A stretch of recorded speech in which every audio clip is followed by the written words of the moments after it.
Freelancing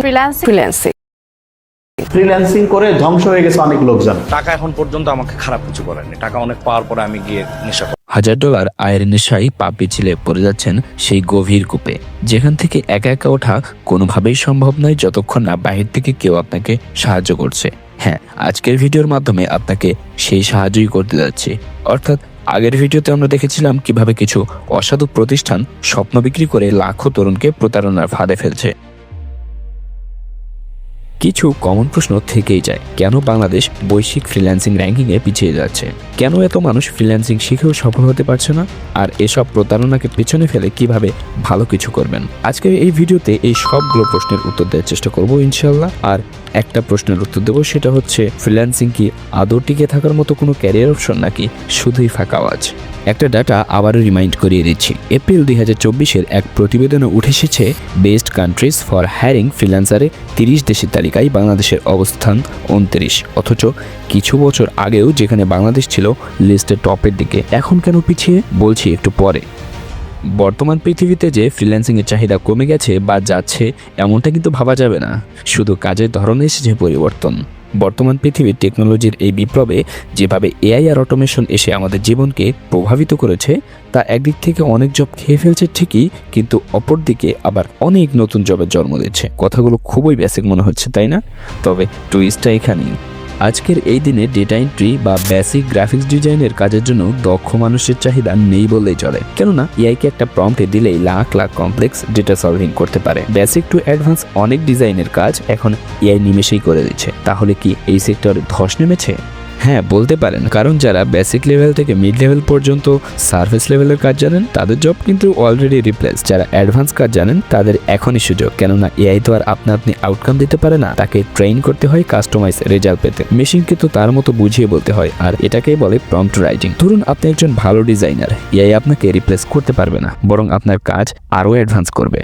prompt দিয়ে তো আপনি এআইকে বুঝিয়ে কাজ করাতে পারবেন, কিন্তু আপনি যদি টেকনিক্যাল কাজে পারদর্শী হন আর ভিতরে ইচ্ছাশক্তি থাকে, তখন চাইলে এআই মডেলকে ট্রেন করতে প্রম্পট ইঞ্জিনিয়ারিং শিখতে পারেন। দেখলেন, কই গ্রাফিক্স ডিজাইনার আর কই প্রম্পট ইঞ্জিনিয়ারিং। হ্যাঁ, 2025-এর বিশ্ব এমনই। এটা শুধু গ্রাফিক্সে না, বলতে গেলে সব ক্ষেত্রেই এআই এমনভাবে প্রবাহিত করছে, যার জন্য সারফেস লেভেলের কাজ এআই দিয়ে করিয়ে নেওয়ার সুযোগ এসেছে। এজন্যই অনেক জায়গায় কর্মী ছাঁটাই চলছে এবং চলবে।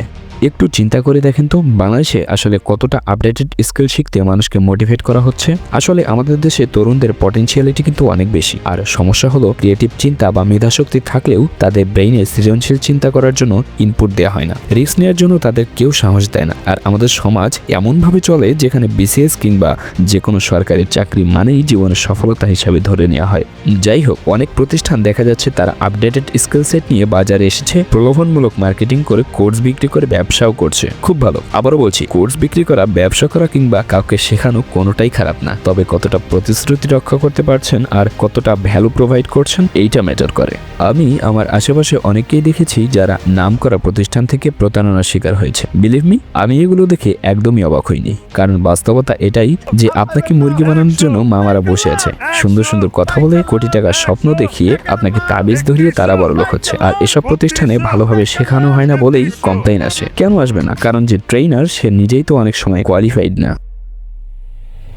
এ তো গেল তাবিজ বিক্রেতাদের অপকর্মের নেতিবাচক প্রভাব। এখন কথা হলো, সবাই তো আর খারাপ না। যে বা যারা ভালো স্কিল্ড মানুষ আছেন, যারা মার্কেটে কাজ করছেন এবং সফল, আপনার কি মনে হয় এমন ব্যক্তি ফ্রিল্যান্স ক্যারিয়ারে ভালো কাজে রেখে আপনাকে শেখাতে আসবেন? আবার একদমই যে কেউই আসে না এমনটা কিন্তু না। খুব কম সংখ্যক ভালো ট্রেনার আসেন যারা ক্লাস নেন। এর সংখ্যা নিতান্তই কম। এজন্য শতকরা 5 জনও কোর্স শেষ করে প্রপার কাজ শিখতে পারে না। আর ইনকাম তো দূর কি বাত হ্যায়।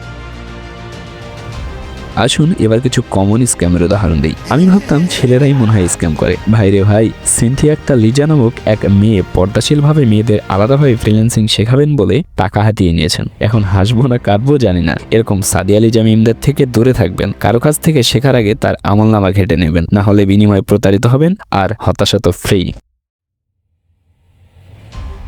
আরেক প্রকার দরবেশি টাইপ আউলিয়া লেভেলের বাটপাররা ফেসবুকে আছে। এরা পোস্ট আর কমেন্টে নতুনদের মুরগি বানানোর জন্য লেখে ফ্রিতে 10 জন ভাই বোনকে ডিজিটাল মার্কেটিং বা অন্য কোনো স্কিল শেখাবে। বাহ।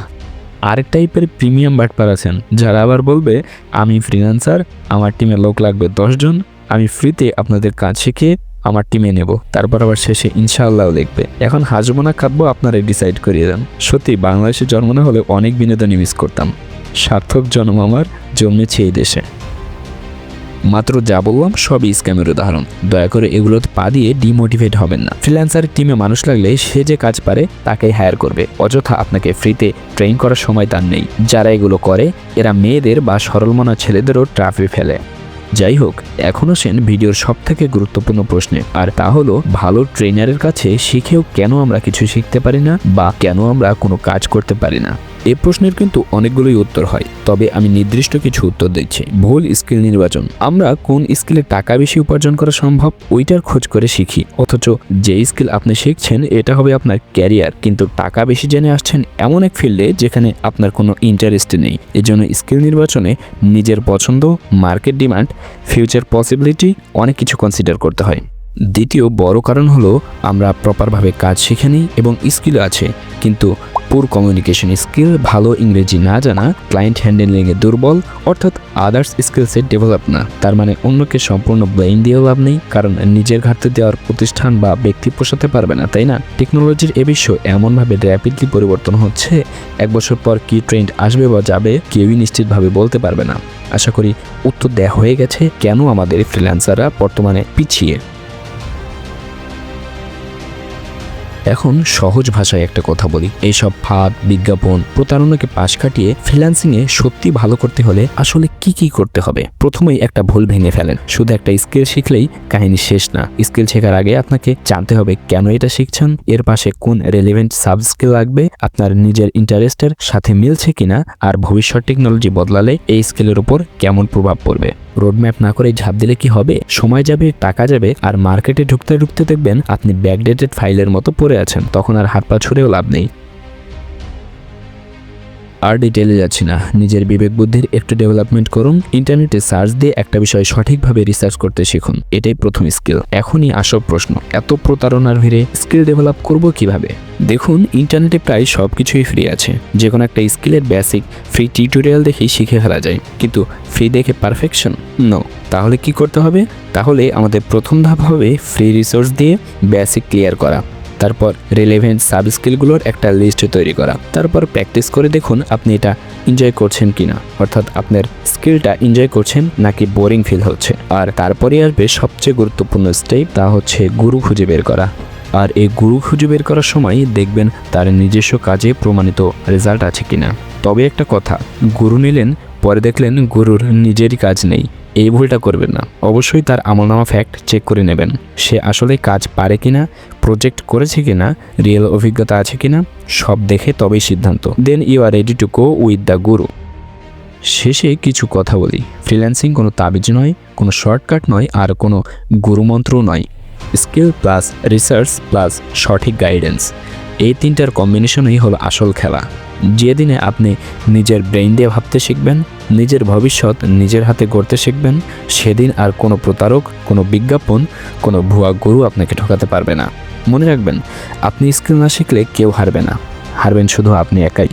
যারা শেষ পর্যন্ত দেখেছেন তাদেরকে অসংখ্য ধন্যবাদ। তবে বলবো, যারা এখনও পার্ট 1 দেখেননি তারা পার্ট 1টা অবশ্যই এই ভিডিও শেষ করে দেখে নেবেন। তাছাড়া এই ভিডিওর আগামাথায় কিছুই মাথায় ঢুকবে না। আর নেক্সট কোন টপিকে ভিডিও চান তা কমেন্ট করে জানান। ধন্যবাদ।